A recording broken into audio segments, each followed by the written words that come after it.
Сәлем қыздар, біз бүгін ұн қуырдақ жасаймыз. Ол үшін керек заттарды мен астына жазып кетемін.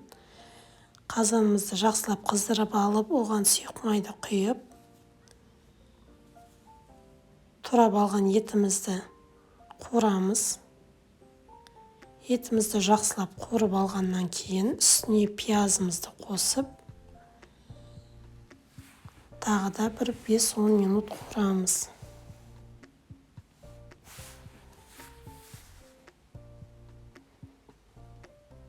Қазанымыздың қақпағын жауып 20 минуттай бұқтырамыз. Оңға дейін қамырымызды дайындап аламыз. Ұнымызға жұмыртқаны қосып, тұзды және су қосып, еттің наны сияқты қамыр илейміз. Қамырымызды бір 20 минутқа жауып қоямыз. Осындай жұқа қамыр жазамыз, 4-ке бөліп алып, құрғақ сковородкада екі жағын өстіп қақтап аламыз, ауыстырып. Дайын қамырлардан осындай орап, кеспе кесіп дайындап қоямыз. Енді бұқтырылған етіміздің үстіне морковымызды және болгар бұрышын салып араластырып, тағы да бір 10 минутқа қазанның қақпағын жауып қоямыз. Орташа отта бұқтырамыз.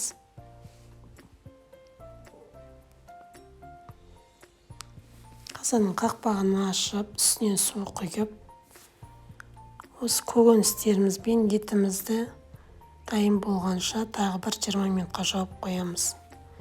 Дайын болған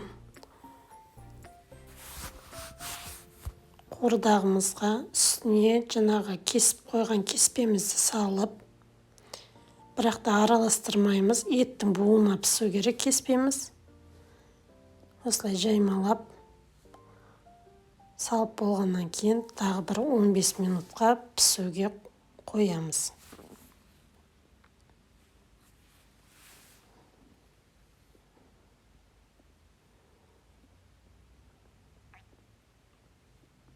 Міне біздің кеспеміз дайын болды. Енді етпен бірге араластырамыз. Жақсылап араластырамыз. Осындай әдемі жабыспайтын кеспе болады бізде.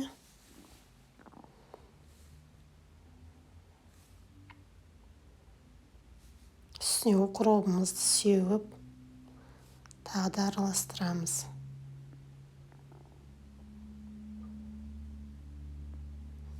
Бес минутқа қақпағын жауып қоямыз. Міне біздің ұн қуырдағымыз дайын болды.